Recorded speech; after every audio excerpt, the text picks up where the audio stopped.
நேயர்கள் அனைவருக்கும் வணக்கம். இப்ப நம்மள சுத்தி ஒரு மிகப்பெரிய இஷ்யூ ஓடிட்டு இருக்குது. என்ன இஷ்யூனா 3 language policy or 2 language policy அப்படிங்கிற ஒரு இஷ்யூ ஓடுது. தமிழ்ல சொல்லணும்னா மும்மொழி கொள்கை இல்லைன்னா இருமொழி கொள்கை. இது என்ன மும்மொழி கொள்கை இருமொழி கொள்கை அப்படின்னு எல்லாத்துக்கும் தெரியும். இருந்தா கூட நான் பிரீஃபா எக்ஸ்பிளைன் பண்ணிடுறேன். சென்ட்ரல் கவர்மெண்ட் என்ன சொல்றாங்கன்னா எல்லா ஸ்டேட்டுமே வந்து 3 மொழிகளை அபிஷியலா கத்துக்கணும். ஸ்கூல்ல கத்துக்கணும் அப்படின்னு சொல்றாங்க. எல்லா ஸ்கூல்ஸ்லயும் 3 மொழி கொள்கை இருக்கணுங்கிறாங்க. என்ன அடிப்படையிலனா தாய்மொழி 1, அதுக்கப்புறம் வந்து ஆங்கிலம் 2வது மொழி, 3வது மொழி வந்து அதாவது தமிழ் வந்து தாய்மொழியா நம்மளுக்கு தமிழ் இருக்கும். ஆங்கிலம் வந்து உலகத்தின் மத்தவங்கிட்ட எல்லாம் பேசுறதுக்கு ஆங்கிலம் இருக்கும். இந்தியாக்குள்ள மத்த ஸ்டேட்ல பேசுறதுக்கு வந்து ஹிந்தி இருக்கும். அதனால மும்மொழி கொள்கையா நீங்க 3 மொழியை கத்துக்கோங்க அப்படின்னு சொல்லிட்டு இருக்காங்க. இது வந்து இன்னைக்கு நேத்து உள்ள பிரச்சனை இல்ல. இது வந்து 60 வருஷமா 70 வருஷமா உள்ள பிரச்சனை. இப்ப தமிழ்நாடு கவர்மெண்ட் என்ன சொல்றாங்கன்னா நாங்க தாய்மொழியை கத்துக்கிறோம், அதுக்கப்புறம் ஆங்கிலம் கத்துக்கிறோம். அது வந்து தாய்மொழி வந்து எங்க மொழி நாங்க கத்துக்கிறோம், மத்தவங்களுக்காண்டி ஆங்கிலம் கத்துக்கிறோம். அதுல என்னன்னா அதுலயே வந்து இந்தியாக்குள்ள இருக்கிற மத்த ஸ்டேட்ல இருக்கிறவங்ககிட்ட நாங்க பேசிக்க முடியும். ஏன்னா நீங்க மத்த ஸ்டேட்லயும் 2வது மொழியா ஆங்கிலம் தான் வச்சிருக்கீங்க. எல்லா ஸ்டேட்லயுமே 3வது மொழி தான் இந்தியா வருது. எல்லா செகண்ட் மொழி வந்து இங்கிலீஷா எல்லா ஸ்டேட்லயும், அதாவது இந்தியால இருக்கிற எல்லா ஸ்டேட்லயுமே வந்து எல்லாத்துக்குமே செகண்ட் லாங்குவேஜ் இங்கிலீஷ் தெரிஞ்சிருந்துச்சுன்னா நாங்க அந்த இங்கிலீஷை வச்சே மத்த ஸ்டேட் மக்கள்கிட்ட பேசிக்கிறோம். உலகத்துல இருக்கிற மக்கள்கிட்ட நாங்க பேசிக்கிறோம். அது வந்து அறிவியல் மொழியாவும் இருக்குது. அதனால எங்களுக்கு வந்து ஆங்கிலம் போதும், தாய்மொழி தமிழ் போதும் அப்படிங்கிறத தமிழ்நாடோட ஸ்டாண்டா இருக்கு.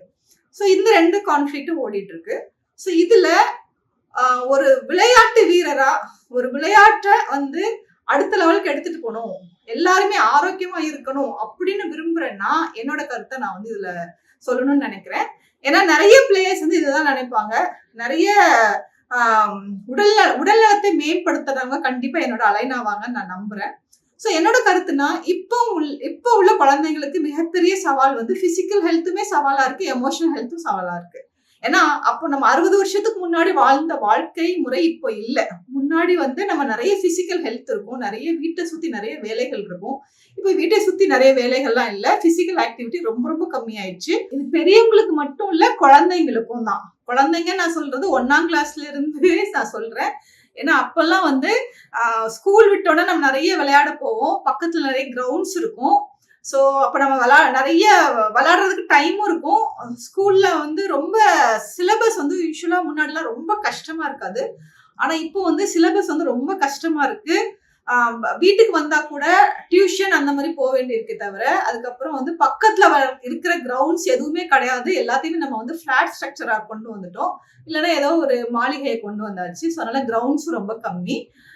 இதையும் தாண்டி என்னன்னா பக்கத்துல விளையாடுறதுக்கு குழந்தைகள் இருந்தாலும் யாரை நம்பி அனுப்புறது அப்படிங்கிற ஒரு மிகப்பெரிய கேள்வி இருக்கு. ஏன்னா இப்போ இருக்கிற பெற்றோர்களோட மிகப்பெரிய பிரச்சனையே குழந்தைங்களை வெளியே தனியா அனுப்புறதுக்கு அது பயமா இருக்கு. ஏன்னா நிறைய நம்ம செய்திகளை நம்ம கேள்விப்படுறோம். இவ்வளவு பிரச்சனை இருக்கிறதுனால அந்த குழந்தைங்களை வந்து ஒரு பிசிக்கலி ஹெல்த்தியா இருக்காங்களா அப்படின்னா அது இல்லைன்னு தான் சொல்லணும்.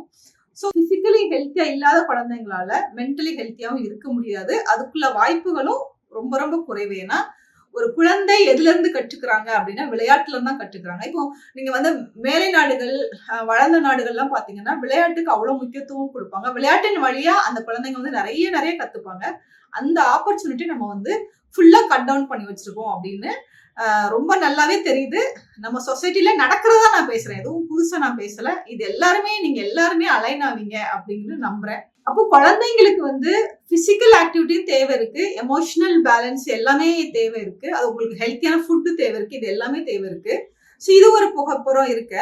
இப்ப இருக்கிற குழந்தைங்களுக்கு அவங்க சிலபஸே கஷ்டமா இருக்கு. இப்போ 2 மொழிகள், அதுக்கப்புறம் நிறைய சப்ஜெக்ட்ஸ், கண்டிப்பா நம்மளோட சிலபஸோட ஹெவினஸும் கூடிக்கிட்டே இருக்கு. அதாவது சிலபஸோட பாரமும் கூடிக்கிட்டே இருக்கு. ஏன்னா நம்ம வந்து உலக அளவுல நம்ம கம்பீட் பண்ண வேண்டிய தேவை இருக்கிறதுனால அதுக்கு தக்கன சிலபஸையும் அரசாங்கம் மாத்திட்டே இருக்கிறதுனால கண்டிப்பா சிலபஸும் மாறதுனால அப்போ ஒரு கேள்வி வருது. இப்போ மத்திய அரசு சொல்ற மாதிரி, அதாவது ஒன்றிய அரசு சொல்ற மாதிரி குழந்தைகளுக்கு 3வது மொழி கொண்டு வந்தா அதுக்குள்ள பேண்ட்வித் இருக்கா அப்படிங்கிற கேள்வி இருக்கு. அதுவே வந்து டிபேட்டபிள் தான். பேண்ட்வித் இருக்கிறதுக்கு வாய்ப்பு இல்லை. அதுக்கப்புறம் வந்து ஆங்கிலம் கத்துக்கவே இங்க ரொம்ப கடினமான ஒரு விஷயமா இருக்கு. ஏன்னா மொழி என்பதை எப்படி கத்துக்கலாம்னா பேசி பழகிதான் கத்துக்கலாம். நம்ம ஏன் இப்படி சரளமா நம்மளால தமிழ் பேச முடியுது, ஆனா ஒரு ஆங்கிலத்தை நம்மளால சரளமா இந்த மாதிரி பேச முடியல அப்படின்னா, நம்ம டே டு டே லைஃப்ல, அதாவது டெய்லி, அதாவது தினமும் நம்ம வந்து தமிழ்ல பேசிக்கிட்டே இருக்கோம். பாக்குற எல்லாத்தையும் தமிழ்ல பேசுறதுனால நமக்கு சரளமா தமிழ் வருது. குழந்தைகளும் சரளமா தமிழ் பேசுறாங்க. இங்க ஆங்கிலம் பேசுறதுக்கு வாய்ப்புகள் இல்லாத காரணத்தினால நம்மளாலும் சரளமா ஆங்கிலம் பேச முடியல, குழந்தைகள்னாலும் ஆங்கிலம் பேச முடியாது. சோ அப்போ இந்த நிலைமையில குழந்தைகளுக்கு இங்கிலீஷ வந்து ஆங்கிலத்தை பாஸ் பண்றதே ரொம்ப கஷ்டமா தான் இருக்கு. அதுவே வந்து நிறைய பேர் வந்து மனப்பாடம் செஞ்சு எழுதிதான் நிறைய குழந்தைகள் பாஸ் பண்றாங்க. இது வந்து ரியாலிட்டி தான். இதுல வந்து நம்ம ஒத்துக்காம இருக்கிறது எதுவுமே இல்லை. ஆனா நம்ம செஞ்சுதான் ஆகணும். ஏன்னா உலக மொழியாவும் மத்த தமிழ்நாட்டுக்கு தாண்டிய மொழியாவும் ஒரு மொழி இருக்கிறதுனால அந்த இதை நம்ம கத்துக்கிட்டு தான் ஆகணும். அந்த பாரத்தை எடுத்துக்கிட்டு தான் ஆகணும். சரி, ஓகே. இப்போ எனக்கு பேண்ட் வித்து இருக்குன்னு வச்சுக்கலாம். ஒரு டிபேட்டபிளுக்கு பேண்ட் வித்து இருக்குன்னா, ஏன் அந்த பேண்ட் வித்தை வந்து குழந்தைகளோட பிசிக்கல் ஹெல்த்தை இம்ப்ரூவ் பண்றதுக்கு இந்த அரசாங்கம், இந்த ஒன்றிய அரசாங்கம் முயற்சி பண்ண மாட்டேங்கிறாங்க?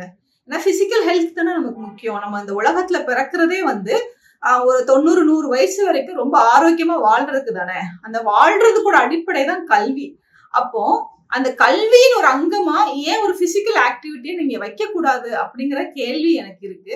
ஏன்னா இப்போ நீங்க கரண்ட் ஸ்ட்ரக்சர்ல பாத்தீங்கன்னா 1ஆம் கிளாஸ்ல இருந்து 5ஆம் கிளாஸ் படிக்கிற குழந்தைங்களுக்கு வாரத்துக்கு 2 பீரியட் தாங்க பிசிக்கல் பிஇடி பீரியட், அதாவது பிசிக்கல் எஜுகேஷன் பீரியட் வந்து வாரத்துக்கு 2 நாள் தான். அதுக்கப்புறம் 6ஆம் கிளாஸ்ல இருந்து 12ஆம் கிளாஸ் வரைக்கும் இருக்கிற குழந்தைங்களுக்கு இருக்கிற பிஇடி பீரியட் வாரத்துக்கு 1 நாள் தான். இது எப்படி ஒரு வளரும் குழந்தைங்களுக்கு போதும்னு நினைக்கிறீங்க? இது போதவே போதாது. நான் ஏற்கனவே சொன்ன மாதிரி முன்னாடியாவது, இதுக்கு முன்னாடி அட்லீஸ்ட் ஒரு 10-15 வருஷத்துக்கு முன்னாடி பக்கத்துல கிரவுண்ட் இருக்கும், என்னோட ரிலேட்டிவ்ஸ் இருப்பாங்க, என்ன நான் கொஞ்சம் வெளியில போய் விளையாடுவேன், அந்த மாதிரி குழந்தைங்களுக்கு விளையாட போகிற வாய்ப்பு இருந்துச்சு. இப்ப அது ஃபுல்லா நிறுத்தப்பட்ட நிலையில அட்லீஸ்ட் பள்ளிக்கூடத்துல டெய்லி ஒரு பிடி பீரியட் வச்சா ஏன் நீங்க கெட்டா போயிட போறீங்க? அப்போ ஒரு குழந்தையோட பிசிக்கல் ஹெல்த்த வந்து மேம்படுறதுக்கு நீங்க என்னென்ன செஞ்சிருக்கீங்க அப்படின்னு ஒரு லிஸ்ட் கொடுங்க. அப்படி எதுவும் செஞ்ச மாதிரி எங்களுக்கு எந்த டேட்டாவும் இல்லைங்க. அப்படி செஞ்சிருந்தீங்கன்னா நம்ம குழந்தைகள் ஒலிம்பிக்ல அத்தனை பதக்கங்கள் வாங்கிட்டு வந்திருப்பாங்க. திருப்பி ஏற்கனவே நம்ம 2 மொழி படிக்கிறோம். மொழியே படிக்காத மாதிரி கிடையாது. நம்ம ஏற்கனவே 2 மொழி படிக்கும் போது 3வது மொழிய நம்ம மேல திணிக்கிறது வந்து தேவையில்லாத ஒரு விஷயம். ஏன்னா இப்போ நிறைய டிரான்ஸ்லேட்டர்ஸ் வந்துட்டாங்க. இப்போ ஃபார் எக்ஸாம்பிள் நான் ஜப்பான் போனா கூட இப்போ அவங்க ஜாப்பனீஸ்ல பேசுறாங்க, நான் தமிழ்ல பேசுறேன் அப்படின்னா ரெண்டுமே டிரான்ஸ்லேட் பண்றதுக்கு எனக்கு டிவைசஸ் வந்துச்சு. இந்த அளவுக்கு டெக்னிக்கல் அப்டேட் இருக்கும்போது, ஆனா பிசிக்கலி பாத்தீங்கன்னா நிறைய குழந்தைகள் வந்து மாரடைப்புல இறந்து போறாங்க. நம்ம நல்லா நம்ம நிறைய பாக்குறோம். குழந்தைங்க ஸ்கூலுக்கு போறாங்க, அங்க மாரடைப்பு வருது, விளையாடுறாங்க, அங்க மாரடைப்பு வருது. இந்த மாதிரி பிசிக்கலி வந்து அவங்க ரொம்ப வீக்கா இருக்கிறத பாக்குறோம். அதுக்கப்புறம் அவங்களுக்கு கண் பார்வை பிரச்சனை இருக்கு. இதுக்கு எல்லாம் மேல வந்து மொபைல் அடிக்டடா இருக்காங்க குழந்தைங்க. இதை அவங்க குழந்தைங்களை நம்ம வந்து குறை சொல்ல முடியாது. இப்பதான் இந்த டிஜிட்டல் வேர்ல்டு இவால்வ் ஆகுது. அதை நம்ம எப்படி நம்ம யூஸ் பண்றதுங்கிறது நமக்கு தெரியல அப்படிங்கிறத நம்ம பார்த்துக்கணும். ஸோ இவ்வளவு சேலஞ்சஸ் இருக்கும்போது அந்த குழந்தைங்களுக்கு தினமும் 1 மணி நேரம் இல்லைன்னா 3/4 மணி நேரம் ஒரு விளையாட்டுக்கு சொல்லி கொடுத்து அவங்கள விளையாடுற ஆப்பர்ச்சுனிட்டி கிரியேட் பண்ணீங்கன்னா அவங்களுக்கு எல்லா விதத்துலயும் அது வந்து ரொம்ப யூஸ்ஃபுல்லா இருக்கும்ல. அவங்க வந்து கொஞ்சம் பிசிக்கலி டயர்ட் ஆவாங்க, அப்புறம் வந்து நிறைய சாப்பிடுவாங்க, நல்லா தூங்குவாங்க, அப்போ அவங்க கான்சென்ட்ரேஷன் இம்ப்ரூவ் ஆகும், ஐ விஷன் இம்ப்ரூவ் ஆகும், மொபைல் அடிக்ஷன் குறையும். இப்போ மாணவர்கள்கிட்ட நிறைய சூசைடல் தாட்ஸ் இருக்கு. இப்போ அதெல்லாம் கம்மியாகும். ஏன்னா அவங்க நிறைய விளையாட்டுல அட்லீஸ்ட் நான் சொல்றது மினிமம் 1 மணி நேரம் ஒரு நாளைக்கு ஒரு குழந்தைக்கு விளையாடுறதுக்கு வாய்ப்பு கிடைச்சதுன்னா அது எவ்வளவு பெரிய நல்ல விஷயம் அப்படிங்கிறத இந்த சொசைட்டில ஏன் யாருமே யோசிக்கல அப்படிங்கிறது ரொம்ப வருத்தமா இருக்கு. திருப்பி நான் வந்து ஏற்கனவே மொழியை திணிக்கிறதுல என்ன உடன்பாடு, என்ன நல்ல விஷயம் நடக்க போகுது அப்படிங்கிறது எனக்கு சுத்தமா புரியல. சோ இத கொஞ்சம் யோசிச்சு பாருங்க எல்லாரும். இதை நான் தமிழ்நாட்டுக்கு மட்டும் சொல்லலைங்க, இது இந்தியா முழுக்க சொல்றேன். இந்தியா முழுக்க இதே பிரச்சனை தானே. இப்ப தமிழ்நாட்டுக்கு மட்டும் தான் இந்த பிரச்சனை இருக்கா? மத்த மாநிலங்கள்ல இந்த பிரச்சனை இல்லையா? மத்த மாநிலங்கள்லாம் குழந்தைங்க வந்து பிசிக்கலி ஹெல்த்தியா இருக்காங்களா? வாய்ப்பே இல்லைங்க. ஏன்னா இங்க இருக்கிற வாழ்க்கை முறை தான் மத்த எல்லா இடத்துலயும் இருக்கு. இங்க இருக்கிற படிப்பு, இங்க இருக்கிற கல்வி இதே மாதிரிதான் மேபி கொஞ்சம் கூட குறைய இருக்குமே தவிர வேற எதுவும் இல்லை. அப்போ இந்தியா முழுக்க நீங்க இருமொழி கொள்கையை அடாப்ட் பண்ணிட்டு 3வது மொழிக்கு போகாம அவங்களுக்கு உடற்பயிற்சிக்கான தேவை முக்கியமா அது விளையாட்டு சார்ந்தா இருக்கணும். உடனே நீங்க யோகான்னு கொண்டு வராதீங்க.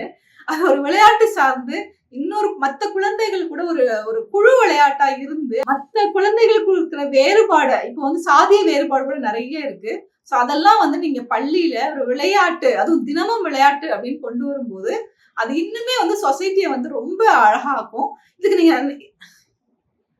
இதுக்கு வந்து நீங்க நிறைய பிஇடி டீச்சர்ஸை வந்து ஹையர் பண்ணிக்கலாம். ஐ மீன் வேலைக்கு வைக்கலாம். அப்ப அவங்களுக்கும் ஒரு வேலை கிடைச்ச மாதிரி இருக்கும்.